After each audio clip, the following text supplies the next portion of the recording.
Mobile দিয়ে যারা ক্যাপকাটের মাধ্যমে ভিডিও এডিটিং করেন তাদের বর্তমানে একটি কমন সমস্যা ভিডিওতে ওয়াটারমার্ক। আর ভিডিওতে ওয়াটারমার্ক আসলে ভিডিও দেখতে খারাপ লাগে। তাই ক্যাপকাট থেকে কিভাবে ওয়াটারমার্ক রিমুভ করবেন আজকে ভিডিওতে আমি তাই দেখিয়ে দেবো। তাই ভিডিওটি না টেনে মনোযোগ সহকারে দেখবেন। আর আপনি যদি আমাদের চ্যানেলে নতুন হয়ে থাকেন অবশ্যই ভিডিওতে লাইক দিয়ে চ্যানেলটি সাবস্ক্রাইব করে দেবেন। তো কথা না বাড়িয়ে মূল ভিডিও শুরু করা যাক। Let's get start. প্রথমে ক্যাপকাট অ্যাপ্লিকেশনটি ওপেন করব। ওপেন করার পর আমরা এখান থেকে সেটিংস আইকনে ক্লিক করব। সেটিংস আইকনে ক্লিক করার পর এখান থেকে দেখতে পাচ্ছি অ্যাড ডিফল্ট এন্ডিং, এই অপশনটি বন্ধ করে দেব। এই অপশনটি বন্ধ করলে যা হবে, আমাদের ভিডিও এডিটিং করার সময় ভিডিও শেষে যে ক্যাপকাটের যে লোগোটি আসে, লোগোটি আর ডিফল্ট বাই আসবে না।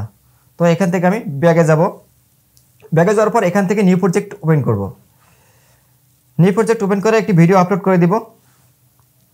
নিউ প্রজেক্টে একটি ভিডিও নিয়ে আসলাম। আসার পরে আপনারা দেখতে পাচ্ছেন এখানে ক্যাপকাটের লোগোটি চলে এসেছে। তো আমি এখান থেকে ক্যাপকাট লোগোর উপর ডাবল ট্যাপ করব। ডাবল ট্যাপ করার পরে এখানে অনেকগুলো অপশন চলে এসেছে। আর এখানে দেখতে পাচ্ছি হিডেন লেখা একটি অপশন আছে, আর এটার পাশে ছোটো করে লেখা আছে ফ্রি। এই অপশনটি আমরা ফ্রিতে ব্যবহার করতে পারবো, তবে 7 দিনের জন্য এটা আমরা ফ্রি ব্যবহার করতে পারবো।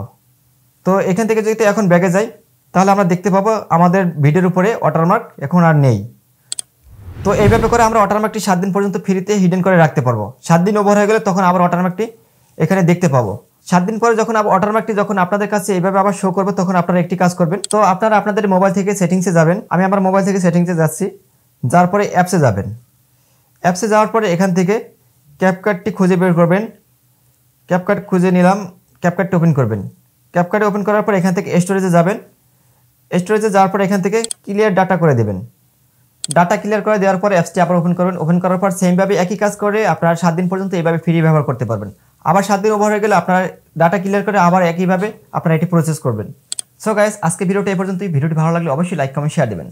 আপনাদের প্রত্যেকটি লাইক কমেন্ট শেয়ার পরবর্তী ভিডিও তৈরি করার অনুপ্রেরণা। Thank you so much for watching this video. Till then take care, bye by.